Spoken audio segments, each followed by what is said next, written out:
And we are live.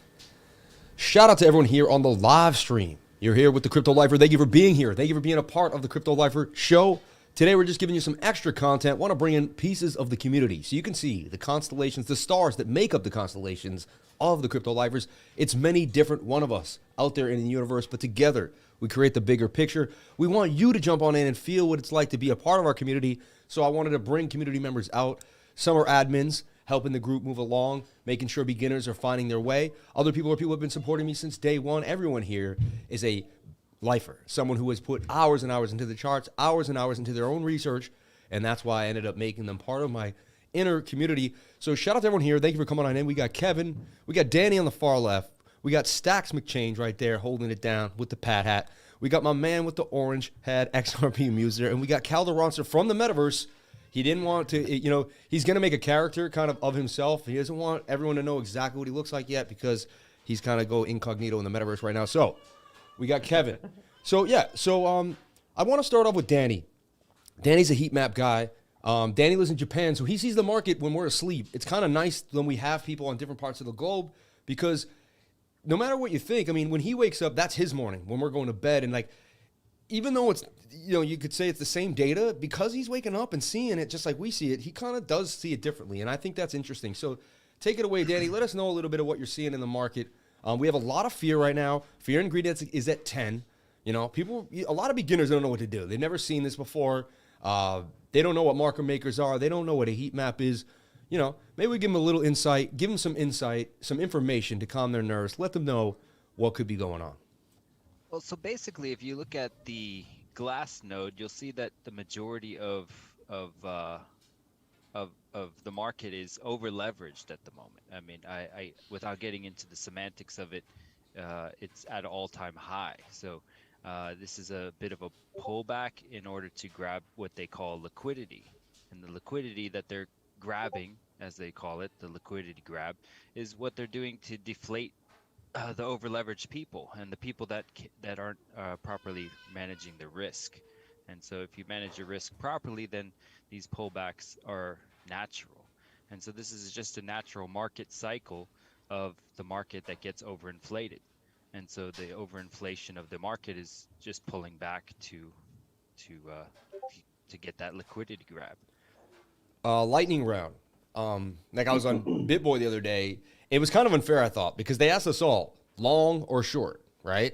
And the answer, when it's a lightning round, you have to say, and Jeb was like, I'm neither. But like, I wanted to say neither too. But like, the point of the story was you had to say one or the other, right? So everyone right now, and again, we're going to go over, you're going to have a chance to explain yourself later on.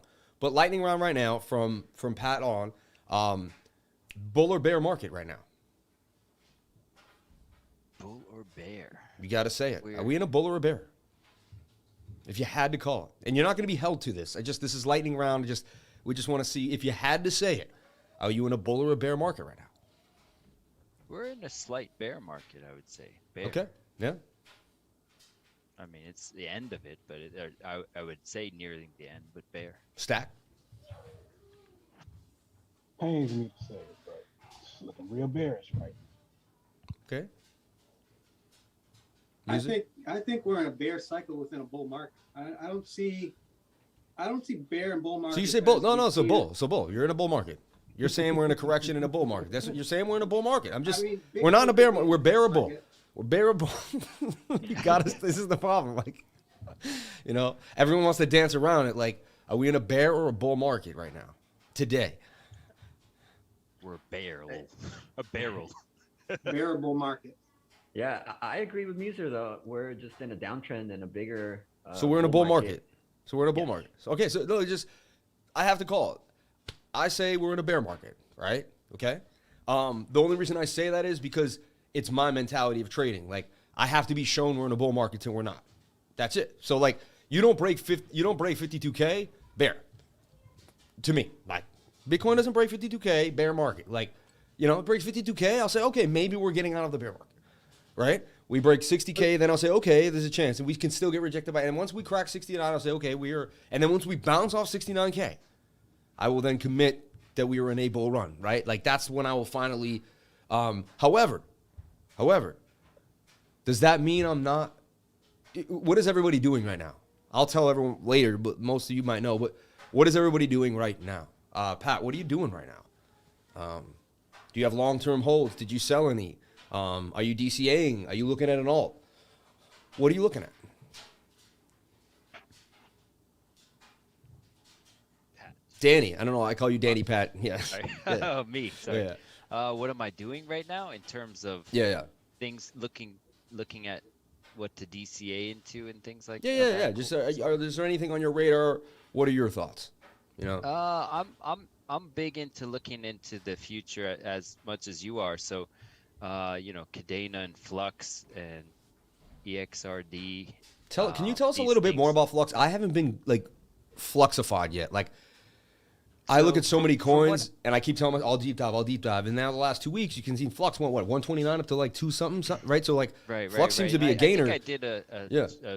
a super chat or two back in the day, and I did the super chat for Cadena back when it was like $1.88. Mhm. But like basically like Web 3.0 I feel is going to be one of these big things on the horizon, as I'm sure you're aware. So we're in the process of decentralizing these servers and stuff. So basically, when there was a tornado that took down, or was it a tornado or something that took down? Yeah, I think it was a massive tornado in the States. Sorry, I'm out of touch with America a lot of the time, being in Yeah. Japan. But Yeah. there was like a tornado that I believe hit the Midwest or something, and it knocked down Amazon servers. So right now our servers are centralized, as you know, with like certain apps that were banned because Amazon wanted nothing to do with it, and the centralization of server data and things like that is something that's no bueno for the future. And so I think Cadena and Flux are partnering up recently with that in mind to decentralize servers in the future. So if I'm understanding it correctly, that Flux is somewhat of a contender in terms of like they're going to be like the scaffolding for a lot of this Web 3.0 stuff, and they're going to use Cadena as a bridge to do that. So yeah, it looks like that would be something to look forward to in the future. See if we can add Hadouken somehow, but I don't know if we can. Without hold on 1 second. 1 second, everybody. Give us 1 second. We're gonna add a guy to the mix here. Oh, we got Hadouken coming in. We do have an empty chair for him, so. Hadouken, you got your camera up, baby? Flux is up like 7% for the day too. It's kind of weird. Still up. Quick, Hadouken. I hate waiting. I got no patience, Jay-Z. I'm the antsiest person you ever met. All right. We got it. All right. We back. All right. If we hear also, you, like I'm big into like games and stuff. So like God's token is pretty nice. I like that. God's they already have Unchained? a game. God's Yeah, Unchained, that yeah. already has a game that you can play. So that's something that's just not a really like a lot of the things are just pipe dreams at this time. But God's is already a full flushed out game. right? So Like you that's- can actually use God's Unchained. Yeah. I mean, that's why I like Theta. I don't understand why like people don't realize Theta is like a I mean, it has its own it's its own, it's a working YouTube, decentralized YouTube ready to go. Who's to say it Yes. can't become the biggest thing in 10 years from now? Like these things move fast. I don't know. I just think not holding some Theta is kind of a bad look, but maybe that's just me, But again, So Data. Oh yeah. Stack, what are you doing, man? What are your thoughts on the market? What are you thinking right now? Now, see, I know I said bearish, but No, that was a lightning round where you had to answer. That was all. But No, everyone was good. going to have a chance to explain themselves, Yeah. But see, when I look at, because you got me looking at the 3-day and the weekly, and when you look at that chart, I mean, it's just in and out the pattern to me. And regardless, this looks bullish. And, when we were going through that real slump between June, July was it, going into August. I mean, if you think about it, like during May, We were talking about Doge going to $1, and then out of nowhere, we just got hit with straight dumpage, and everybody's like, "Oh, what we gonna do? Are we lining up for the next 4 year bear market? Get ready, load up your USDT." And then out of nowhere, metaverse, gaming, play to earn. We were back in motion, baby. We hitting charts left and right. And then so I just feel like, with crypto around like 2017, like a lot of people was telling me to get in. Never really never really took the leap as big as I did now. 2019 came, I jumped in heavy, and then I don't know, I just feel like there's too many people starting to find out what they're missing.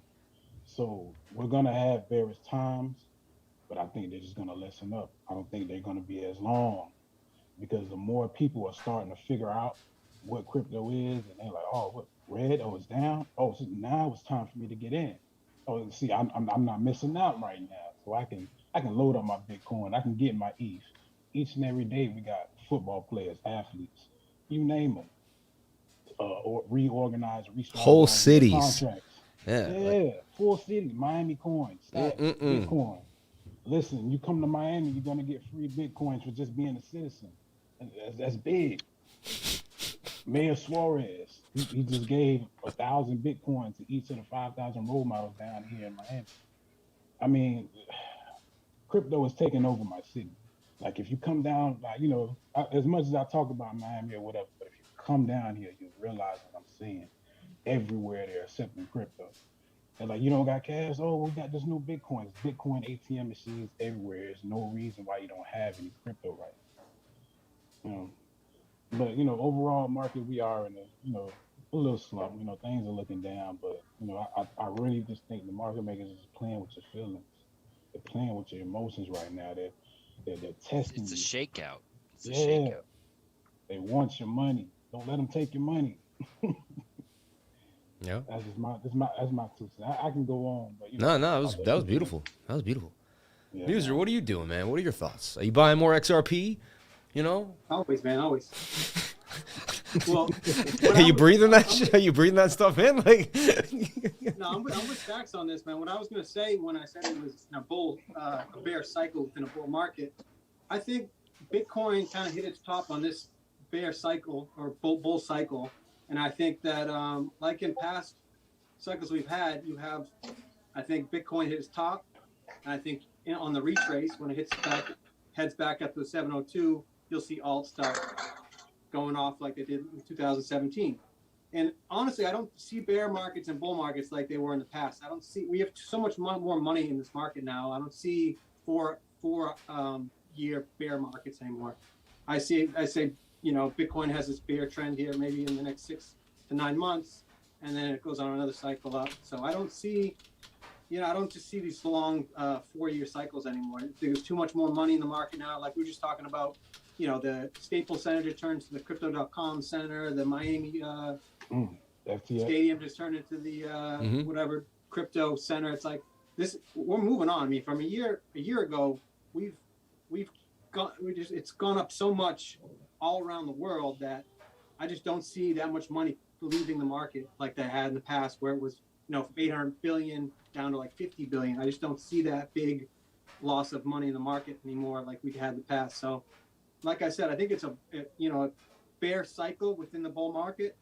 But what I'm doing right now is I'm just, like I said before, I think that, Bitcoin kind of hit its top, and I think that this money will recycle into all the other coins that really have been lagging the last year and a half.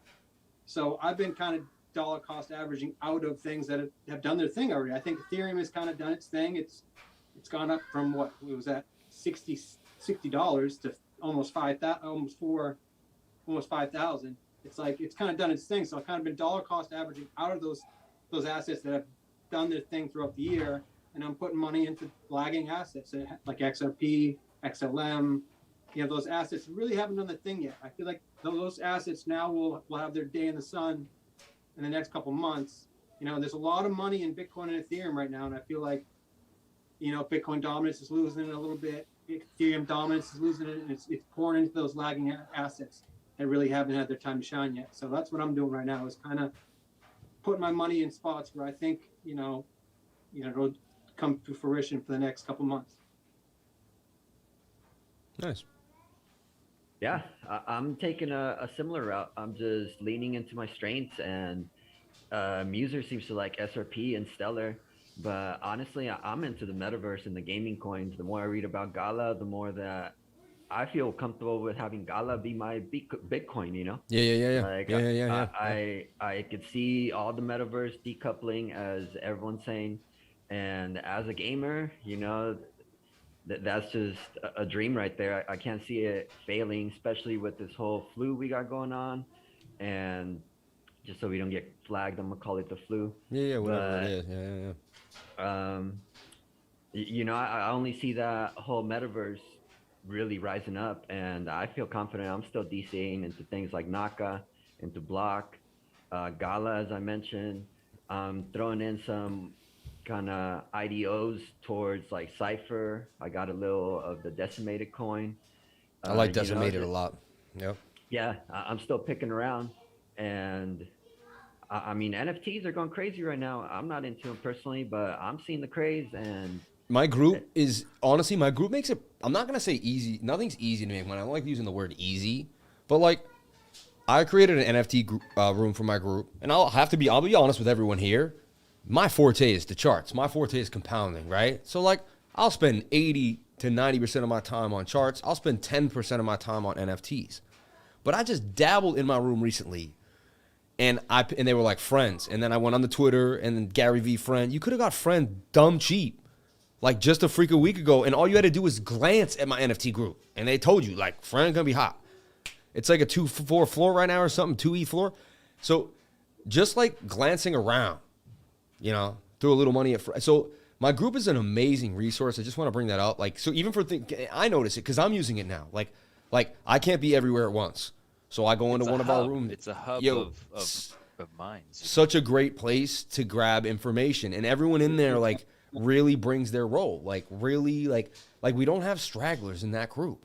You know what I'm saying? Like everyone pays their way, and everyone wants to get what they paid for and give to someone else. And everyone realizes that the more we do that, the more value we create amongst each other. Anyone watching, like we do a weekly screen share where I go over my Tokenmetrics account, $84 a month. So you're paying like 15, and then I analyze it too. So it's like you're paying for a private analyst 4 times a month with your Tokenmetrics account on top of all of us inside of a trading group. Blow your mind. Like, I don't see how you could find better value. But what am I doing? I'd be honest, this is what I like to do. It's a cool little move, but the fear comes in hard. We get beat down, right?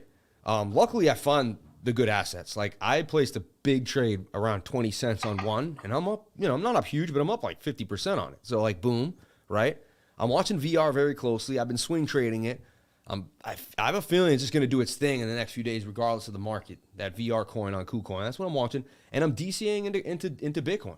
And I do it live on the channel. Like yesterday it was a 500. The day before it was the 1,000. The redder that day goes, the closer we get to that fear and greed index. And every time I've done that, like the coolest thing about being in the market more than 5, 6, 7, 8 years is you have something to lean back on, right? Let's think about it. I get into crypto 2017, right? I think Bitcoin's a great asset. I hear about it at $300, right? Then it's 400, 500. At the time, I was just like, I thought that was too much for a share or something. I was trying to trade things $2, $3, right? I was like, $500 a share? Like, so I got to wait for it to go to 1,000 to double up? Like, that just didn't make sense to me. I was like, why didn't I get into something for $2 and get it to 4? And I'm trading, gold and silver stocks on the Toronto Stock Exchange. I'm looking for mining companies that are at 88 cents, that are just acquired another mine. This is what I would do. I would look for them and find news. And when they acquire another mine, it's highly likely they're going to pour more out of the ground, right? And then I would research what that mine was making and be like, all right, if they put more of their resources in that smaller mine, then they should get more silver out of the ground this year, and I should be able to make some money on the.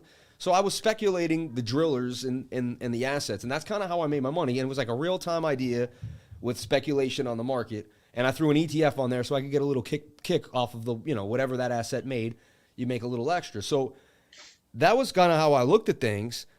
So I started buying Bitcoin around 2000. I think the first time I ever bought it was $2,000, and I was kicking myself at that point. I was so pissed because I was like, dude, you knew at 700. You kind of knew at 300 and you didn't listen. I met a guy in the street who told me to buy Ethereum at $9. He said I was one of the people who programmed. He was from Israel. He's like, I was on the team.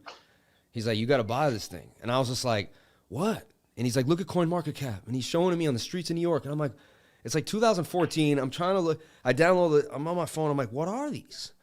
I knew what stocks were. I was like, they had all these little weird names. He's like, these are tokens. Like, they represent a piece of something. Like, it's a digital. And I'm like, what the?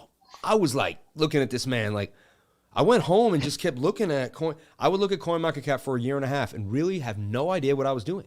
But I was subconsciously looking at coin names and bringing it. And then like, and in my spare time, I just studied CoinMarketCap like for hours a day. It was just what I would do. Like at work, I'd be bored. I'd just be like, then I got my feet wet. I started, but the point of that story is I bought into Bitcoin when it was low, and then it went to 20K, came down, went back to 3K again. Did I sell at 10K? Did I sell at 8K? No. I just kept buying more of it. I was like, the whole world's gone crazy, but the math has never been wrong. So I was like, the whole world's telling me this asset sucks and it's going to keep going down. And I'm like, but they keep printing the money. And I kept going by the history. I'm a historian. I studied the last 5,000 years, every single currency. Why is it called currency? The water moves in a current. If you throw a leaf on the water, it flies by. It's gone. Water is a current. Currency is only there for a second. It's gone. They call it currency to laugh at you. They labeled it something that's not going to last. They told you what it was, and you still want to hold it. Maritime law because it has to do with like sailing and stuff. Yeah, admiral. Yeah, you get into your birthright, the whole thing, man. Yeah, we can get in. But so now I bought Bitcoin. So let's say the first time I bought Bitcoin, it goes to 3,000. Then I did that run up in June of 2018, I remember, and it goes up to 14K in June. I remember in one day I made like 20K. The whole market, I couldn't believe it. And that was a false top. And then we had the pandemic dump. I saw my account the lowest it's ever been in years. Basically, it was like back to where it started in 2017 almost. And I was like ghost white. The whole market dumped, but then they really took the crypto market down. I thought I was impervious. The whole market dumped first, and I was like, oh, my crypto's still good, haha. And then 3 days later, we ate it. And I was like, wow. And I looked at my savings, and I bought XRP at 16 cents. I bought Bitcoin at like $3,800. And within 16 months later, I bought basically a whole Bitcoin there. That $3,800 would turn into 60 grand. So I was like, and then continuously, and so now there's been two real hardcore times in my life.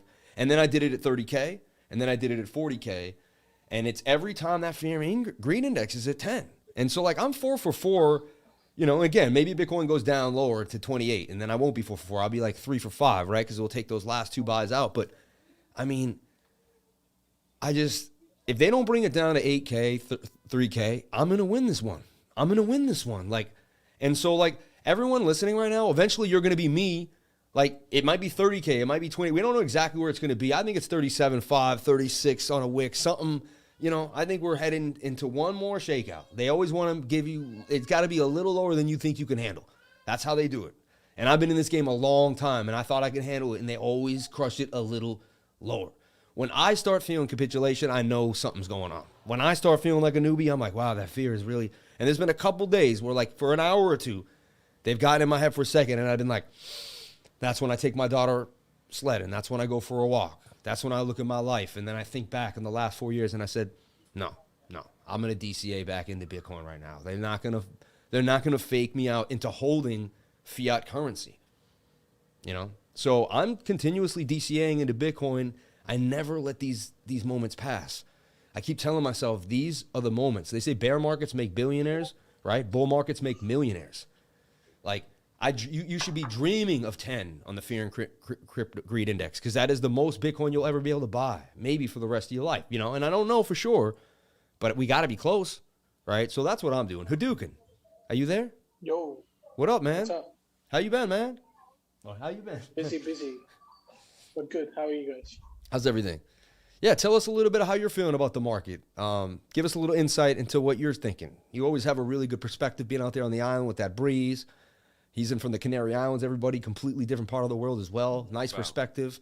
And tell us a little bit about how you feel about the market, my man. Bitcoin's top is in. Soon we'll bounce back. Maybe about 37, 36.5 at the very lowest. Final capitulation, and we're off. I agree with you, sir. He says it like he says it like Zeus, like you just, that's it. That's it. Well, You know. yeah, I mean, I've been watching it very closely, right?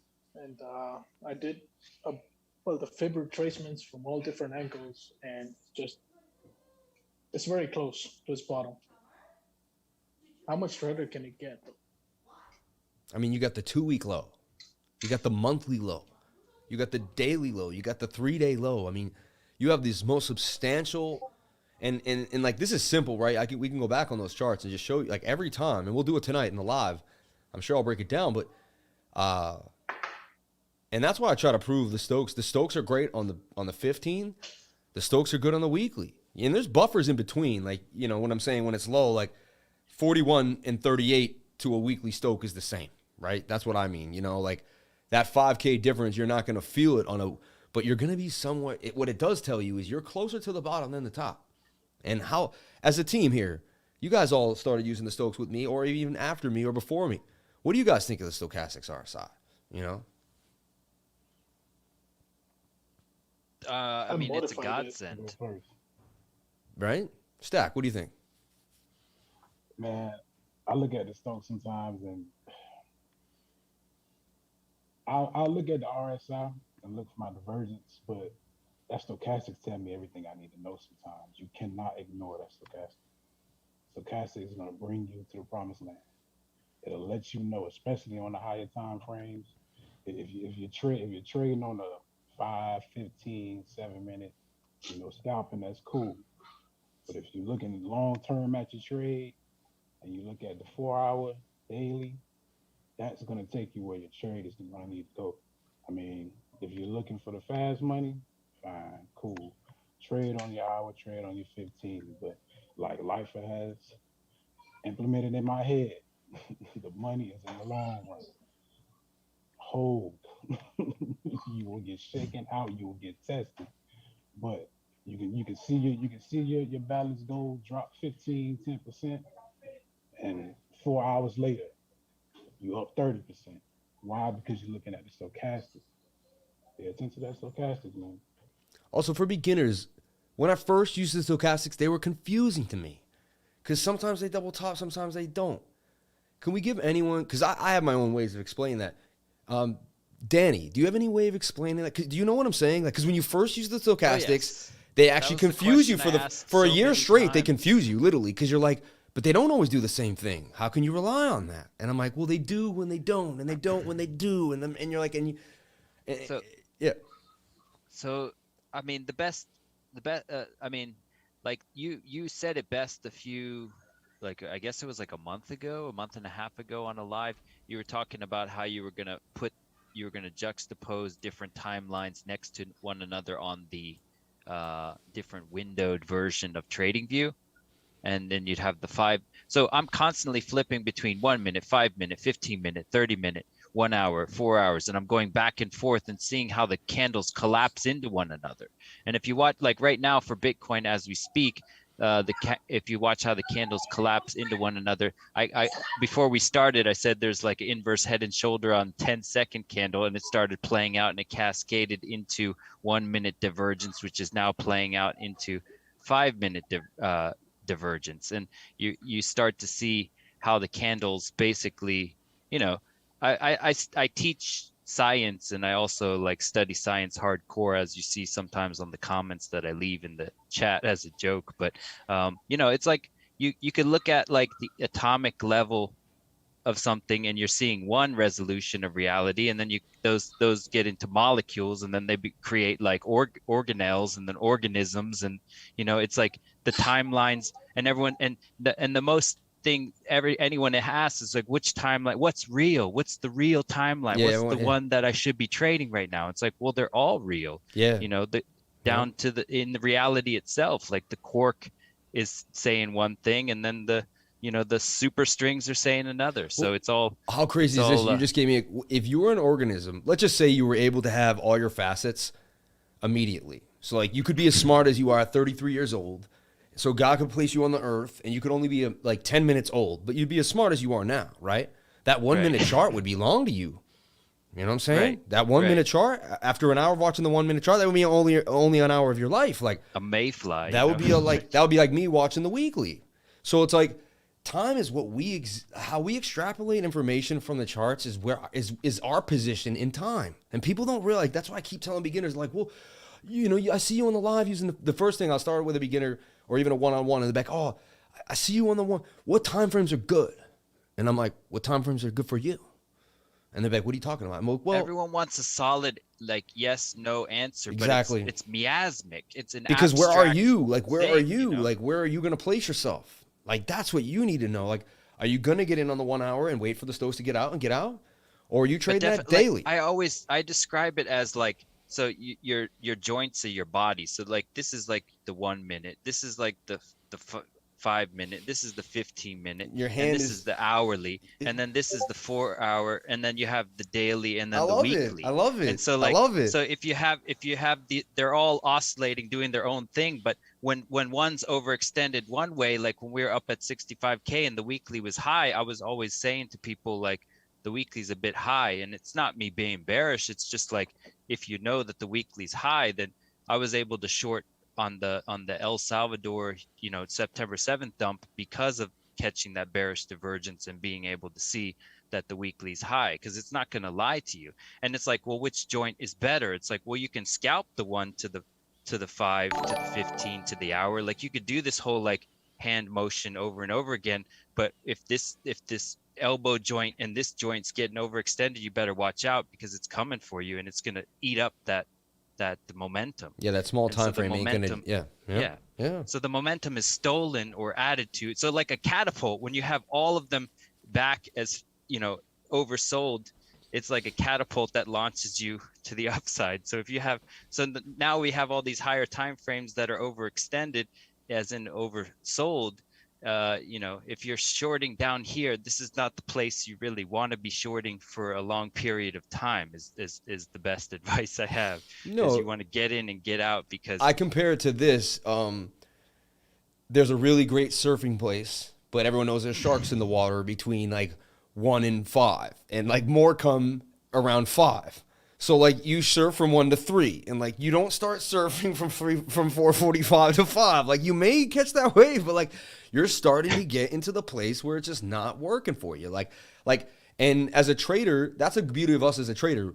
We've seen it for years, so now we can see where there's like, all right, I'm gonna have an easier time over here. So why push myself into the like? That's like when I open up a 1 hour chart, yeah, I can trade it, but when I see the 4 hour and the daily super high, it's kind of like, nah, like, why not just, if the daily and the 4 hour are low, then yeah, that 1 hour is going to just be easier to trade with less worry, you know? Yeah. Stack, what do you think about the stochastics when you first learned it? Because I just want to like see some, because I know there's beginners out there on my channel, and I just want to, I think this is a key insight that we can help them with, you know? Yeah. Oh, Can you hear me? Yep. You good? Yeah. Okay, yeah. No, yeah, I'm on par with Danny. Just about everything you said. I like the analogy you gave with the body. I mean, when I first, I don't know if you remember the first time I did the tutoring with you, I was really just sitting there like a sponge, you know, trying to develop my understanding for every indicator out there. A lot of times, if you're a beginner, you're just throwing money and hoping that it goes up. You know, you're not really understanding the patterns. You're not really understanding how the stochastic is, you know, lining up with the price action. So just like what Danny said, if you're trading on the lower time frame, understand that if you're looking at the daily, you're looking at the 3-day, weekly, whatever it may be, and you're overbought, you have to prepare for the time that it comes down. You have to figure out, okay, I'm going to find some bearish divergence somewhere. I'm going to notice a trend. I'm going to notice a downtrend. It's going to come down at some point in time. I mean, I don't even look at time the same when I look at charts. You know, it's 24 hours in a day, but I'm 16 hours into a trade. The stochastics is really taking over how I look at time and just overall charts to begin with. Yeah, because right, the 4 hour could take 12 hours to get there. It could take 18. We don't care the time. We want to know the place, right? We're waiting for the time. Like we're waiting for the stochastics to get from here to here. That's when the trade's over, not when the time is over, right? It's when the movement of that space has been created. We're watching space, really, right? And then even when you're looking at the stochastic, you see the 4 hour coming down. You look at it in the next 6 to 8 hours and you catch a flip. You're like, I was going back up. Okay, I got some legs. I mean, you have to really be deep into these charts. It really has to become a part of you. You know, if you try that, halfway trade, good luck. I did it halfway for 2 years and struggled. Like, I had 14K, 14 months later, I had 14K. I probably had made 1,200 trades. I mean, I learned a lot. Had the exact same amount of money that I started with. I did not want to deep dive my divergences. I wanted to get it all, but and I had a little voice in me that was like, you need to put more work in there. And I'd be like, yeah, but tonight I want to watch Tom Brady. And then the next night it was, you want to be, yeah, but my friends are inviting me out tonight. And I haven't been to that bar before. And then a month later, damn, I don't remember what I knew I wrote some things down that I wanted to do, and it was, all right, let me get back on track. And then deep dived again and then got to that place where it was like, it was almost like I knew how hard it was going to be and didn't want to do it. There was this voice in me that was like, and it was until my life just got destroyed where I was like, I'm just going to dive in because what else do I have? And then it happened without me realizing it. Like, it became a part of me and then next the stream and then boom. And it's like, but I tell everyone, don't waste the time I wasted. Like, please. I'm 38 years old. Like, I could have been doing this at 28 years old. And I went through a lot of depression and pain because I didn't want to follow my destiny. Because there's a voice in you that tells you how good you can be, and you know it. But you're the only one that knows it. Everyone else will allow you to live at 80, 70, right? Your parents, I love you. Your friends and family will tell you they love you. They want best for you. But sometimes the best for you is not even, you think your best for you might be way more than that, than everyone around you. God might have something for you planned that's just bigger than what anyone else around you knows. And only you know that. And if you're not religious, it doesn't have to be God, but inside of you, there's a story there. And when you don't start reading your own book and turn those pages, it builds up. For me, it built up to the point where I was like, damn, and then you start seeing your destiny get further and further away, like the moon. And you start to go underground instead of towards the light. And you're like, and then you wonder if you're ever going to get there. And that's a scary feeling. And I know what it's like to wonder if I ever was going to fulfill my destiny or not, because I just didn't want to do the work. But I had the passion. I had the love. There was some fear holding me back. So I just want to let everyone know, too, you look at these charts, they look complex. All you have to do is break it down step by step, right? You don't have to know your Fibonacci tomorrow. Maybe today you learn bearish divergence for 1 hour. Maybe tomorrow you learn bearish divergence for 2 hours, right? Maybe in the week you do an hour here and there, and from here to next week, you've learned your bearish divergence because you did 7 hours. Then you move on. And then in a month, you spend a week on each divergence.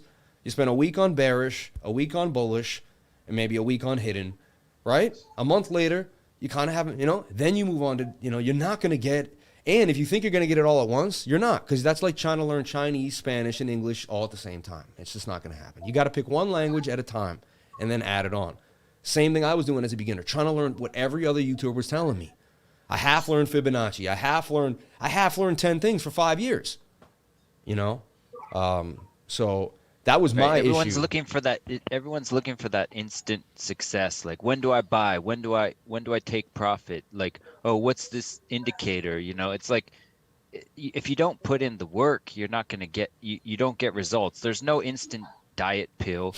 There's no instant, trading pill. You just gotta put in the work, and it stems from having a slight amount of interest. Like, if you don't have an interest in the charts, then you shouldn't be you shouldn't force it, or you should at least do something at a market reversal like this and just hodl and just set it and forget it type of deal. But you should have at least something there to as a foundation of interest that you're gonna cultivate this into. We got a super chat here. Until today, Bitcoin is down 7 days in a row. Show me the last time that happened, please. Oh, that's happened many times, because I can show you on the chart that we've had 2 weeks.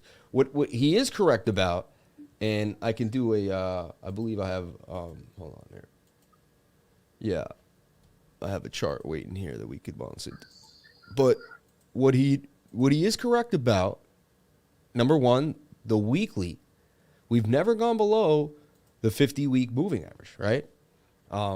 And we've been below it now for a couple of days. And that's to me another reason why, and I was watching this closely, And I didn't want it to happen. I was like, that shouldn't happen.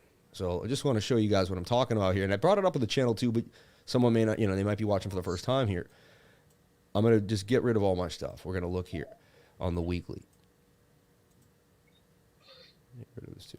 So when we look here on the weekly, what I want you guys, everyone to notice here, and this is all the way back from, August of 2017. You can see our bull run comes up, we come down. When we finally break the 50 week right here, the 50 day, we go the 50 week on the weekly, but right there we go below it, and that starts a bear run, and we go low. And once we get above it, a bull run, we get above it too. That's the pan swan event, like the black swan event.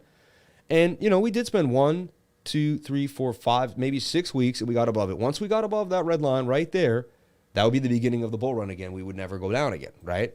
So when I watched this, like when we had our correction here, I was watching it again, and we didn't. We bounced off the 50, beautiful. Here again, we did it, everything we did exactly what we were supposed to do. Now here we came, and boom, and then this week has been horrible.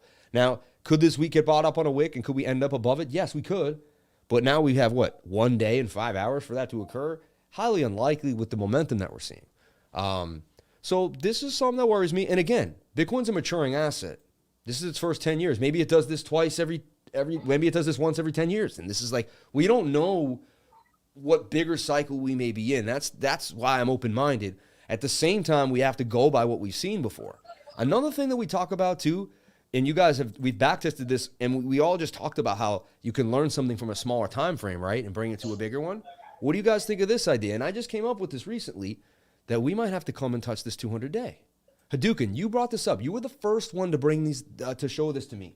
You sat there one day with me and you were like, listen, the whales always bring the price back to the 200. It's simple, man. That's what you do. A new coin comes out. There's no there's no 200-day. You said, look at the 1 hour, the 4 hour. Eventually the 200 days here. That's how I waited for Hero. If we switched to Hero, what Hadouken taught me, I used. And because what Hadouken taught me, I didn't FOMO into Hero. It's because of what you taught me, Hadouken. If you didn't teach me this, I might have gone in here. But once I saw the 200 appear on Hero, I did not get in because I said, I know the price is going to have to come to it.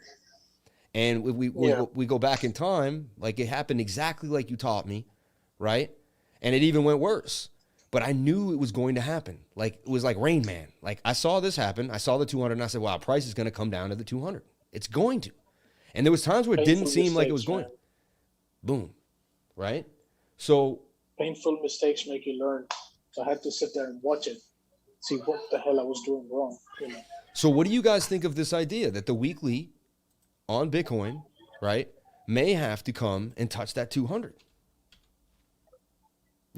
Just like we see on these other time frames. And I'm not saying it's a guarantee, and it would be somewhat bearish, but it would also be that to me would be the bottom. At that point, we wouldn't be able to say anything about that. We'd be like, all right. But, that could be a bottom at 31K. Because it will take some time for them. They'll both move together, So this is just if you look at the BLX chart, you can see Bitcoin actually came back to the 200. And you can do that on the weekly time frame. During the bear market, it struggled with that 200 in it. But there it is, the BLX right there. Same thing, right? So that's going to be the bottom. It's just going to range for a while. So we all know the bear market was actually. It is. I mean, so that's the thing. We never break this 50. So breaking the 80 would be insane. It would just be. It would be But so if we break the 50, I'm just wondering, do we? I think there's a 30% chance that I'm right, and this kisses the 200. And that becomes the bottom. A telltale sign is going to be the next couple of months. If Bitcoin did hit its top, and every cycle there's been an altcoin season, when Bitcoin hits its top, it falls. And then on the retrace, that's when the alts start booming. So if the alts all of a sudden start outperforming Bitcoin in the next couple of months, and Bitcoin kind of ranges up back up to maybe 60,000, you start seeing alts going crazy. I think that's a telltale sign that, Bitcoin hit its top, and now it's the end of the bull cycle here, where all that money just keeps circulating into each altcoin. It's a pump and dump. It's like you saw in 2017. It's not new money; it's recycled money. Yeah. It just recycles into one coin. It goes up and goes the next coin, the next coin. If you start seeing that happening, then that's the telltale sign that Bitcoin hit its top. If it starts going up slowly and alts start going up with it, and dominance starts going back up, then I think, we're still on this, longer bull cycle. But I think that's a telltale sign. The next couple months, you should start seeing, like, I think we're seeing it a little bit already with some alts that are kind of decoupling from Bitcoin, like you were saying the other day. If you start seeing more and more of that, I honestly think that's going to be the telltale sign. Because at the end of every bull cycle, there's been an alt season. So this guy says, guys, you need to check on the chain data and check the meme pool lately. It's busy. Many transactions are happening. There's many entities taking profits, and it looks like it's not end yet. But there's also many entities buying into Bitcoin right now. Yeah, it's been a slow buying trend since that liquidation event. People on-chain data says that the holders are buying the dip. They're buying as we go up, as we go down, basically here.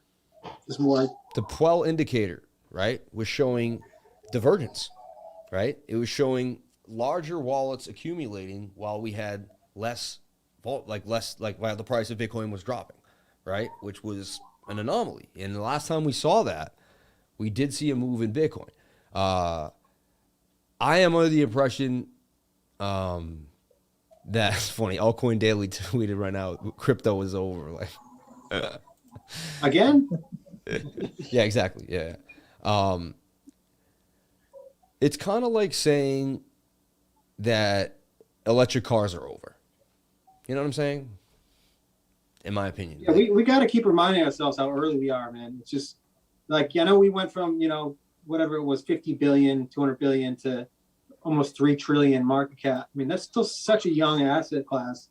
This is going towards 100, 200 trillion in the next 5-10 years. So it's like the more we think about it in that aspect is a longer term thing. We are still so early. David Kendall, he said, alts boom when a blow off top happens, though. And we haven't seen that yet. So I don't know that that's a clear indicator of a bear market. People are saying it wasn't a blow off top, but look at it on the weekly, man. It's not as blow off top as the last 2 cycles were, but it was still a couple of weeks of downtrend. Cam wrote, how often have we heard just one more shakeout? Believe me, there's a lot more shaking to come. I mean, hey, you saw me just say, hey, could we go to 31K? I mean, I'm ready for it, honestly. Like I have dry powder, and I will be getting more Bitcoin. Like, I'll be excited. That's why you dollar cost average too. You don't just buy the dip. Yeah. You slowly dollar cost. I try to show my students that because like they've seen me make big trades. They've seen me, I made this much, whatever, right? And I don't try to do that to be pompous. I try to do that to say, hey, dude, I'm a guy who worked a 9 to 5, and I just made 70 grand off Phantom. Like, can you believe that? Like, I used to make that in a year after taxes. Like, are you kidding me? So it's like, I try to just make people dream big. Like, wow, he could do it. I can do it. My 2 friends, they sold their company for 200 mil. I said, if they can become multimillionaires, then I can be. It didn't hurt me. It didn't throw it in my face that they became multimillionaires. All it did to me was like, man, wow, It's funny. I was talking to my 2 friends today, and I texted them. I was like, I just made a couple $100 grand from a kid. I was like, with crypto in the woods, and they were like, I was like, yeah, not too shabby, big, not as cool as you, but we made, he's like, we made a $300 million company from a small apartment in Queens. He's like, not as cool as showing crypto in the woods, but and I said to them, I said, guys, man, I never, I try to say it, but I don't, I said, every step you took, I watched you guys. I watched my 2 friends from a small apartment in Queens to 140 employees over, like, they could see the Statue of Liberty with the wind, you name it. And I said, guys, man, every day I watched you grind. And back then, that was when I used to come home to work and want to chill and hang out. And they were at work from 7 a.m. I'd go check on them. They'd be at work 9 o'clock at night. They were working 12, 14-hour days. They did not stop. And, I said, guys, when I saw you guys grind, like 7 days a week, even when I went with them somewhere, like, I got to take this call, like, they were always on.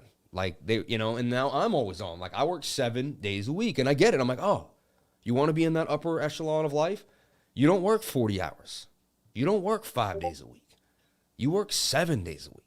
Like, you have some way of just adding more value every day to your life. There's never a day you can't add value to your business, to your goals, to your dreams. I used to shut off on Saturday and Sunday.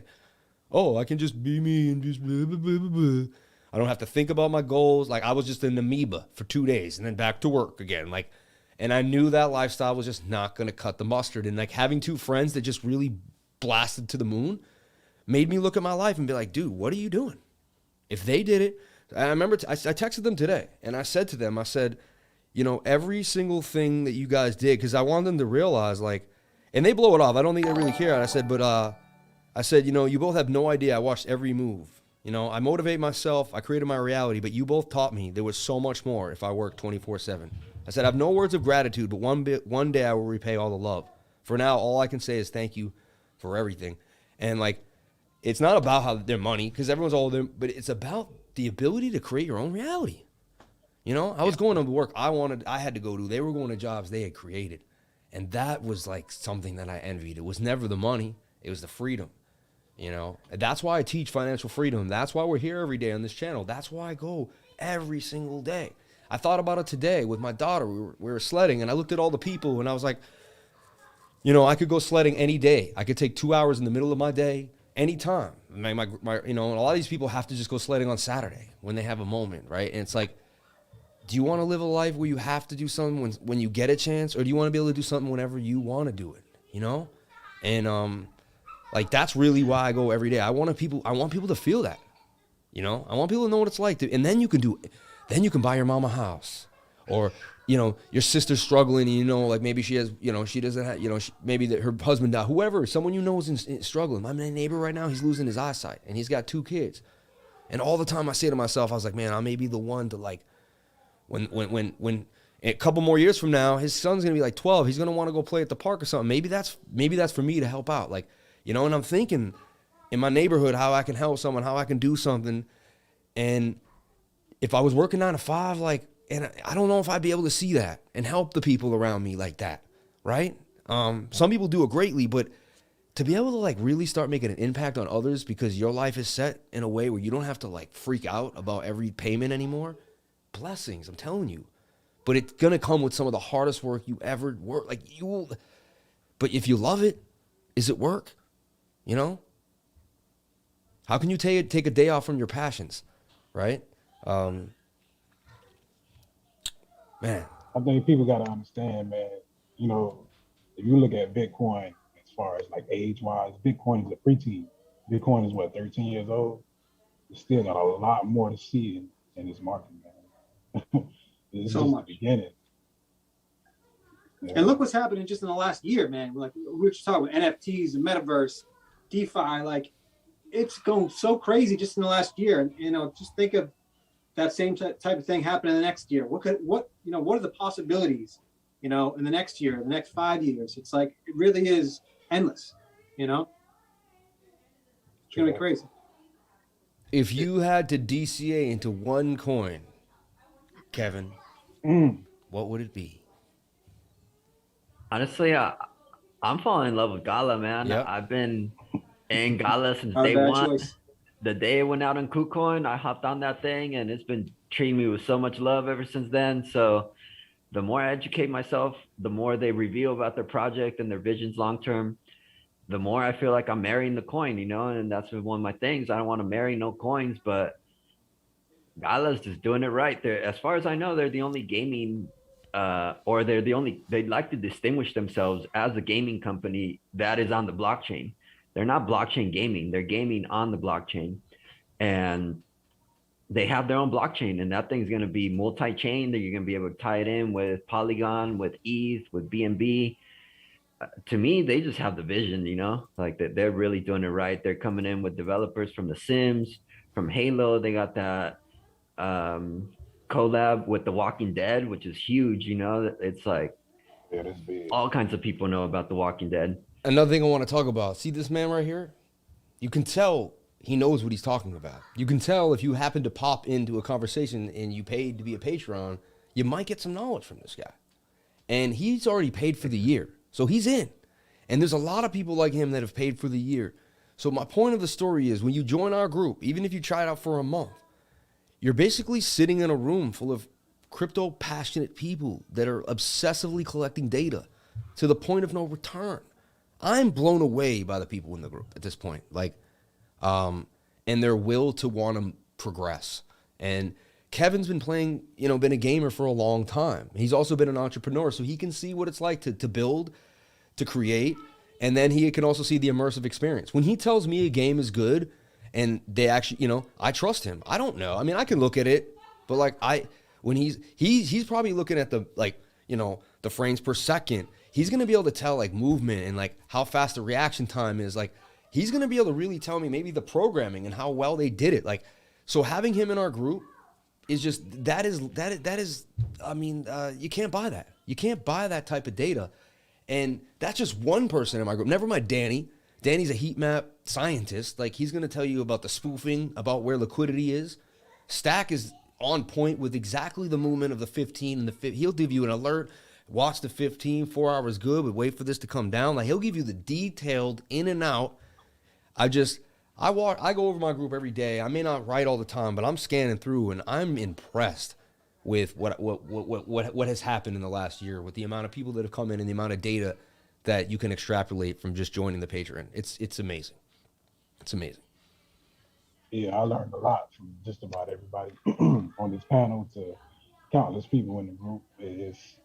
I mean, you think about paying $100 a month, but think about how much money you waste jumping in a trade or just buying this and buying that with no knowledge, when you can just piggyback or pick your brain of so many great minds in the group. I mean, what is really $100 to what you're going to make in crypto?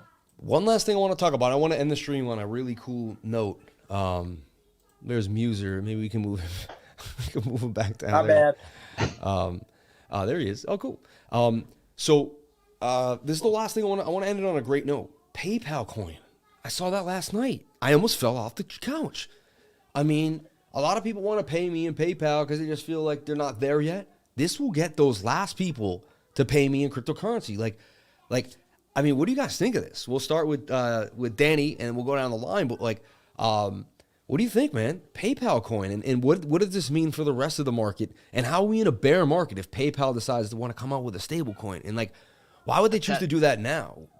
That ties into like Web 3.0, I think. Like the Web 3.0 is going to be all on the blockchain. So that entire idea of a one-click, you know, it's linked to your profile, your MetaMask, your account, and then it just transfers the funds over in a one-click buy now scenario. That's coming. And, you know, that's why, you know, you should be looking into like, well, what is Web 3.0? What's the difference from the web servers we got now? And it's like, well, you don't want Amazon to have access to all the stuff. And that's exactly why these companies are, and these tokens are starting to set up for a decentralized server network as well, so that nobody's going to have control over it. Let me explain one aspect of Web 3.0. It has many capabilities, right? Just for, you know, someone who's maybe just tuned in today and you're just hearing this keyword or, you know, this phrase for the first time, it's basically the idea, and this is like an easy metaphor, but say you owned 100 gold bars and you kept them in your house, right? What if you had 100 friends and they each said they'd hold a bar for you? And it's kind of like, that's the simplest way to say it. So if someone were to rob you, they'd only rob you for one bar. They'd have to rob all 100 of your friends and know where they all live. Impossible, right? If you had 100 friends that wouldn't take the bar. But, you know, hypothetically, you have to be a pretty good guy. But you could do it. And then, you know, so the idea is that all the data is not stored in one place, you know, and that gets in, and I'm not going to go too deep into it because we know, but that hinders into free speech. Because if data is stored and data is mined, and if the internet's created where speech lives, then whoever runs those servers runs the speech, and whoever controls where that data is held controls kind of like how we interact with each other, really. And that's a serious thing. And Web 3.0 is almost like a need for humanity to continue, because if it doesn't, it can be constricted. So, you know. And in the end, they could attack, like they had some issue with Solana, right? Like because the Solana servers were using Amazon servers. So when that tornado hit the Midwest, it also hit Solana.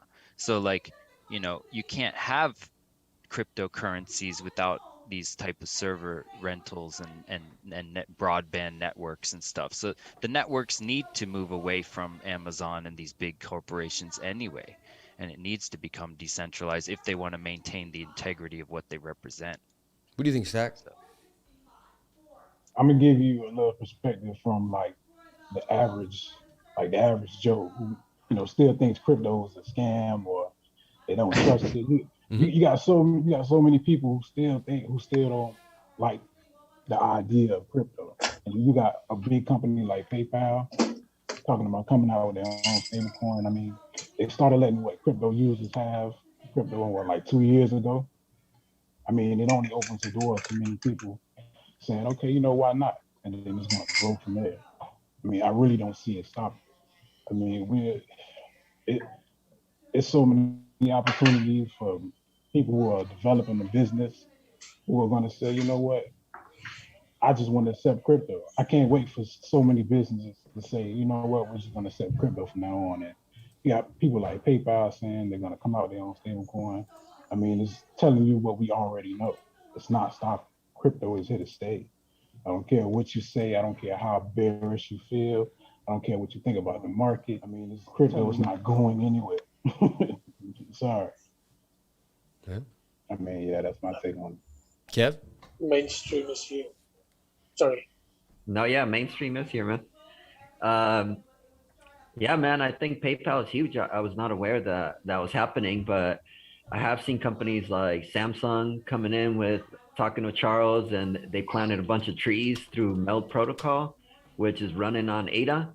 And so just the fact that you're seeing like PayPal and Samsung and just big entities like that coming into the space, it's huge, I mean, I haven't been in the space for very long, but when I started a couple years ago, that would have been huge news. If you would have said, hey, Samsung's going on with ADA in like 2017, that's moon mission overnight, And the space is so big right now that it just buffers that. It's kind of like ADA didn't even flinch. It's just been sitting there. And, I think ADA is coming. I haven't ruled it out yet. But overall, the crypto space, we're just getting started. It's like my man Stack said, we're just in the preteen stages right now. It's acting up a little bit. It needs to grow up, get to work. Dukin, what do you think of Dukin? Yo, it's gonna be big. I mean, well, we all know what PayPal does, right? So it's like a source of money. It's like a bank account. Yeah. It's as simple as that, Whoever controls the money controls the market. One last thing I wanted to say too is Samsung has come out and said in 2022 they're going to produce, I think, 3 or 4 model TVs. You're going to be able to buy NFTs on the TV. Are you kidding me? Like, this is like that you're going to have a way to buy NFTs, store them, price them on your television. Like, if they already know what's up. It's almost like crypto's here and every industry wants a piece of us. So I tell everyone on this panel, start a YouTube channel, make a blog. I don't care. The helicopter of crypto is moving. Get yourself involved in it somehow, in some medium, right? And it's going to take you somewhere. It's going to take you somewhere. I jumped on. It's taking me. It's going to take, jump on with me and I'll take you. Like, I'm telling you, this wave is coming and there's going to be opportunities for, just like when the internet first came out, there was people that were super smart that knew code and could get it all done. And there was guys who just knew how to walk around to another business and be like, hey, you should be online. And like, they didn't know a damn all, but they knew what it was and they knew how to explain it. And those people made a killing. Just like the people who sold shovels at Wells Fargo, right? They always talk about the gold rush. Who made the most money? Dick's Sporting Goods, if you research it, Dick's Sporting Goods came from the guy, Dick. He was selling people shovels and everything. Then he took all that money in the sporting goods store and to turn in. But it's like, it all came from the people who sold the things, the people who were in the industry. Like, think about NFTs. How many people sell an NFT and make a killing? The people who make those NFTs are making a killing. Because they're whether the NFT goes up or not, they still sold a bunch of ETH for a bunch of pictures, right? So produce, create, get involved. In the past, we've seen that's how people have gotten wealthy on moves like this. Same scenario here. So you don't have to be a brainiac. What I want people to understand is you don't have to be a brainiac. You can just get involved. You can be a voice. You can be a face. You can be a talent. You can be, a creative. You could be a motivator. However you feel your passion draws you into crypto, jump on in. I'm telling you. Yeah. Well, that's what we have for today, everyone. I appreciate it. Nice hour-long discussion. We're going to start getting them better. We're going to make them look like, around the blockchain. We're going to have it all mapped out and done really nice. I just wanted to get something out there. I wanted content. I wanted people to hear the voice of the lifers, especially at a time where we're in heavy, heavy fear.